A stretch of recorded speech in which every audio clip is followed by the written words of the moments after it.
What's going on, everyone? Welcome back to the spot where we kick back in and react to all kind of different things. Alright, so what we got going on today?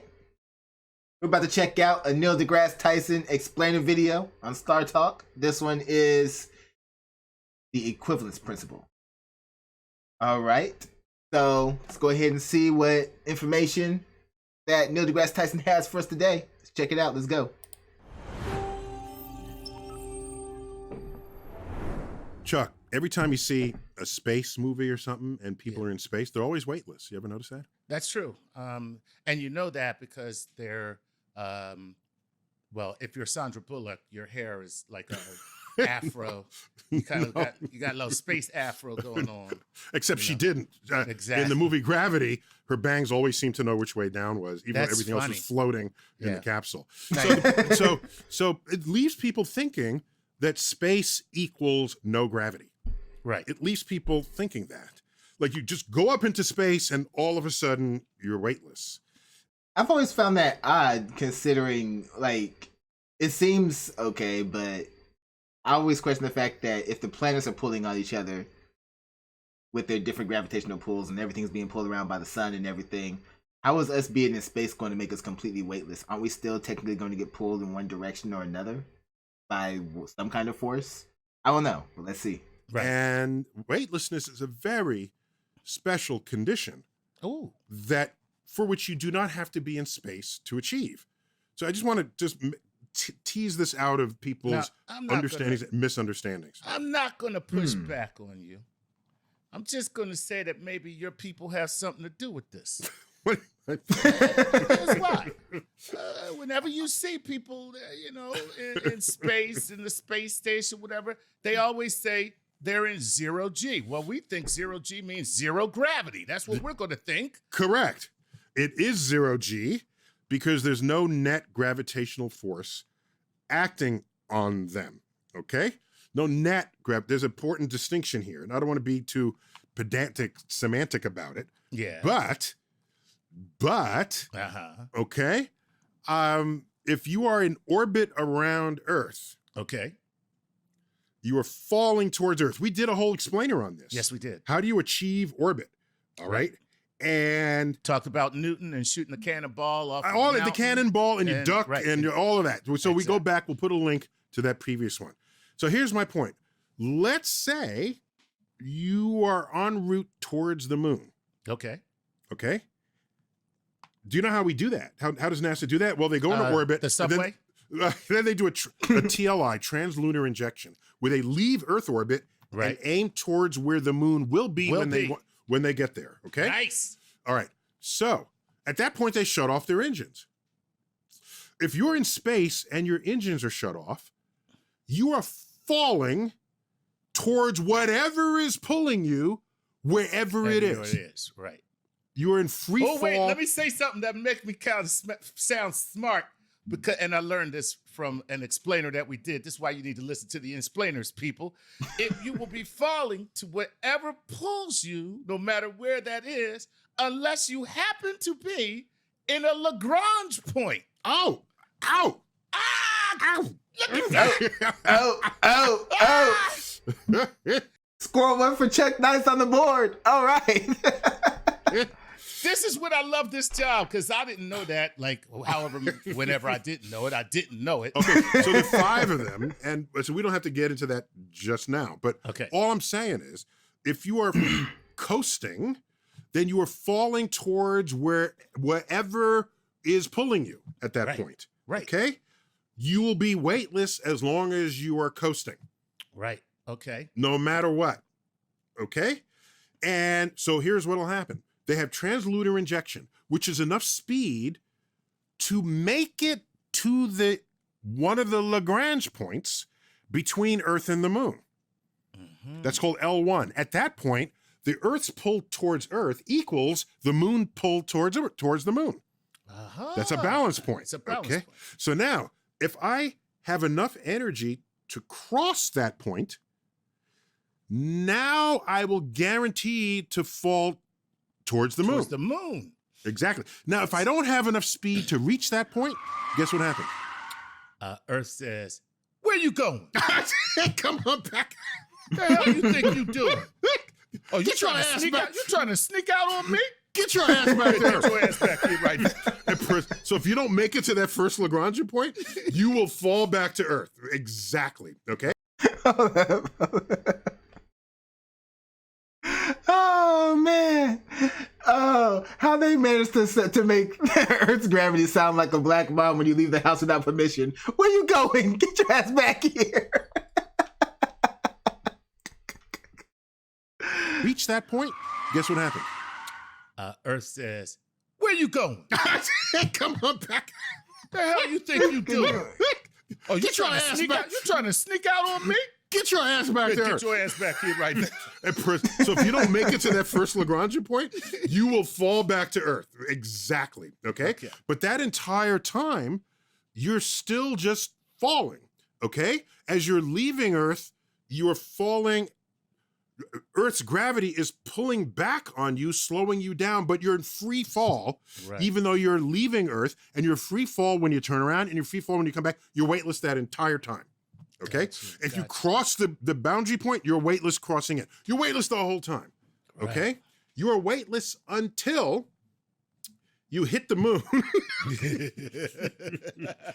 Then you are 1/6 Earth's gravity, okay, on the moon after you collide. All right? Or if you turn on your engines. Okay. If you turn on your rocket engines anywhere in space. Okay. When you were otherwise just coasting, you will have what is effectively a gravitational field inside your rocket. All right. Because the rockets will be accelerating the spaceship.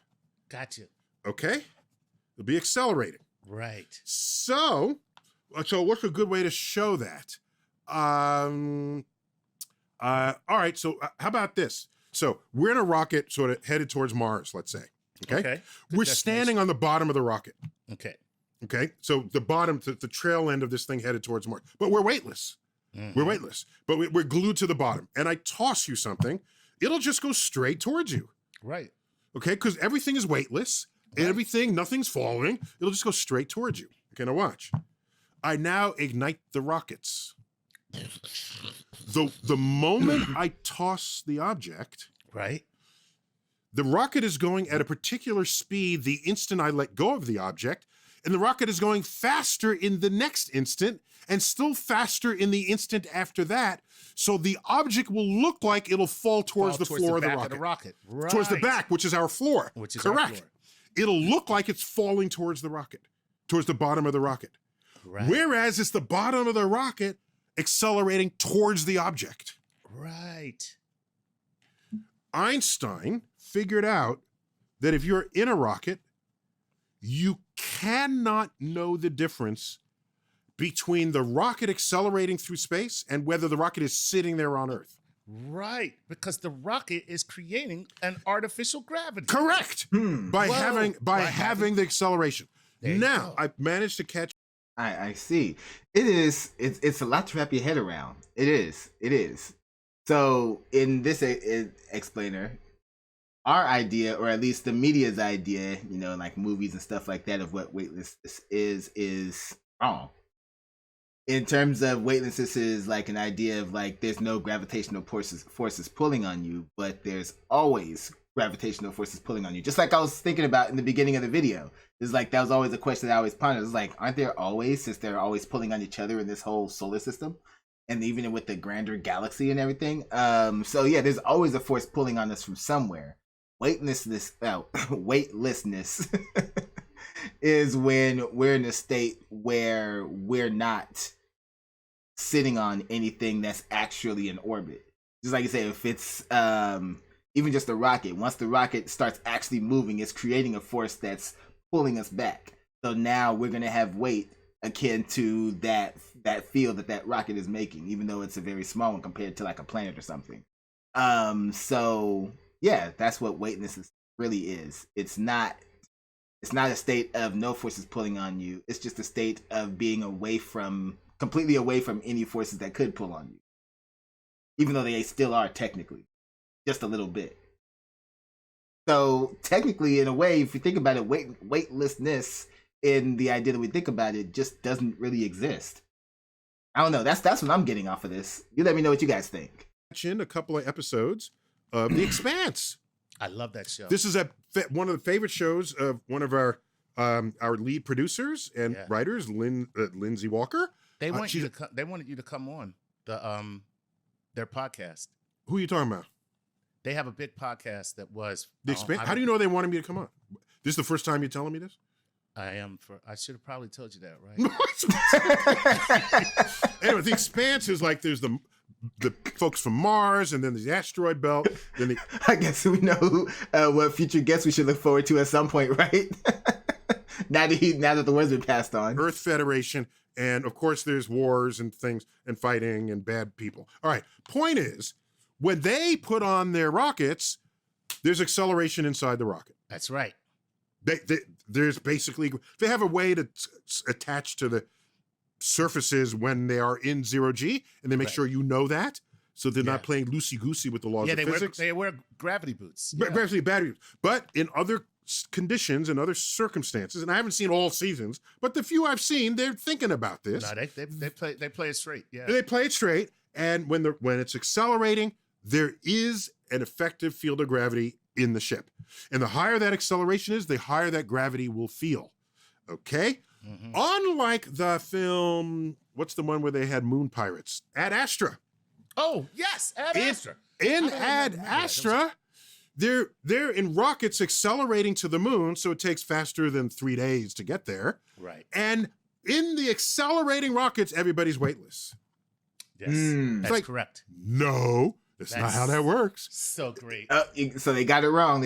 So that lets you know if you're going to make a space movie of any kind, when you got the rockets going, there's gravity because it's being created by the ship itself.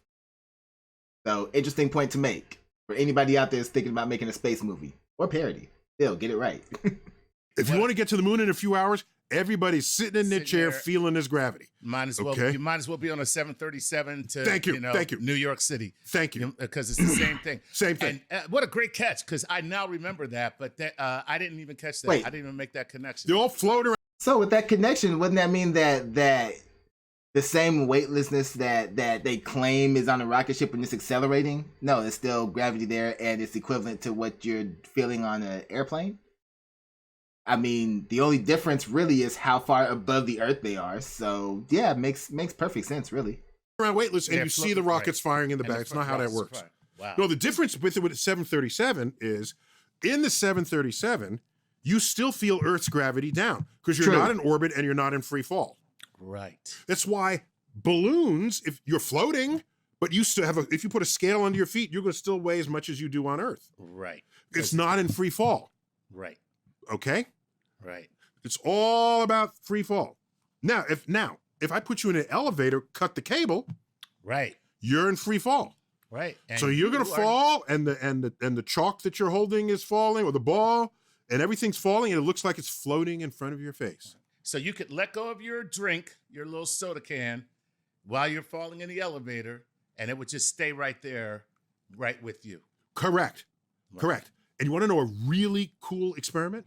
Right. Okay? You could do this at home, but we'll do it in the elevator first. Because these are experiments you do in the elevator before you die at the bottom. Okay? So this is for science. Well, we might as well get those experiments out of the way. I mean, a true scientist will die for science.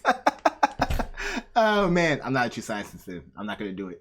If you're going to die, let it not be in vain. Okay? Exactly. When the elevator hits the bottom. So if you have one of these big gulps, okay, so it's a huge container, and you're sitting there, and the elevator's on the 100th floor, and you puncture a hole in the side of your big gulp vessel. Mm-hmm. Okay, so what's going to happen? Well, it should start sprinkling out. It wasn't a sprinkle; it's a nice hole. Stream. So it's a stream of liquid. It'll stream out. It'll have a nice arc as it goes down. Okay, right. It's coming out because it feels pressure from the weight of the water above the hole. Above the hole, right. Go back to our water tower. Water towers, yep. If you want to know about the weight of water.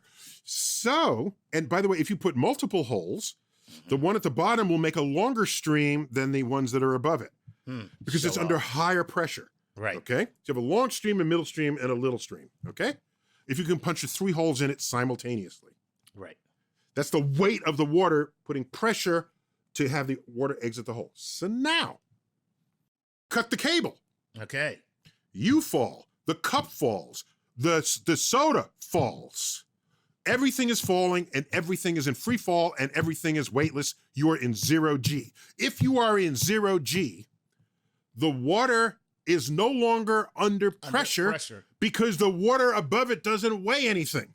Right. And if the water above it doesn't weigh anything, there is no pressure for the water to come out the hole. The water does not know to exit the hole, and all three of those spillages cuts off instantly.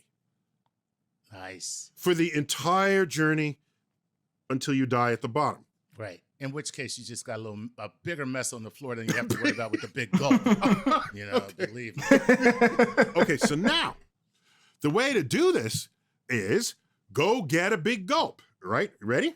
Here's what you do. Puncture 3 holes in it, 3 vertical holes, and then put one piece of tape over it, okay? Now fill it up with some liquid that doesn't make a mess. Mm-hmm. Now stand up on some ladder, Mm-hmm. all right? Or above some stairs or something, right? Now hold it up high and film this. Film this, okay? Okay. Take the tape, quickly remove Rip it off. You'll see the 3 streams, and then let it go. And all 3 streams will just stop, like they were just cut off. Because while the cup is falling, it is weightless. Nice. And it'll continue that way until it hits the ground. Very cool. Very cool. In fact, do it and put your video in the thread below. Do it. Yeah, go ahead. Do it. Post it. Post it. Please post it if it didn't work. I'm almost tempted to do it if I just had a high place to drop it from. It will work because it's physics. No, I'm going to say if it didn't work, we know you messed something up real bad. Or you're not of this planet or of this universe. Or you're not here. That's so cool. So anyhow, if you are accelerating, this is what happens. And by the way, NASA calls it microgravity. To this day, I do not understand why. Or rather, I'll make a stronger statement. Okay. They have misnamed it by calling it microgravity. Okay. Gravity is identically 0 on an orbiting spacecraft. They're worried because we're still in Earth's gravitational field. Right. Okay? So I think they're worried that might confuse people. So that's why you say 0G. It is confusing in a lot of ways because it's to say that there's a force always pulling on you. So again, the idea of weightlessness technically doesn't exist because to be weightless means that there's nothing, or at least our concept, the general public, like, you know, on TV, movies and stuff, just like you said, they got it wrong with the rocket ship. We're thinking because we're outside of Earth's gravitational pull, even though, no, we're not really outside of it, we're just far enough away to where it's not pulling us down directly. That's still not a state of weightlessness when the rocket is still moving and everything. So it's far more complex than what society thinks of it as, in a sense like that. So when you want, in reality, it's any state of falling is weightlessness until you hit the ground. So 0G happens, you fall off the building, you got 0G for those couple seconds before you hit the ground. And so 0G is really, like, from what we see, is just like on a huge scale. We're so high up that falling doesn't even look like falling anymore. But at the end of the day, you're still falling. So free fall. So anytime you're falling and you haven't hit the ground yet, you're in 0G. That's pretty much what it comes down to. Because that's a force, a 0G force. Gotcha. It is a 0G. 0G. Nice. And Walter Cronkite in the 1960s, when Apollo was 8, Apollo 8 or 10, when we first went to the moon before the astronauts landed, one of his broadcasts said, as of 4:45 this afternoon, the astronauts have left the gravitational pull of the Earth. It's like, and then he had to say, "This just in, I'm an idiot."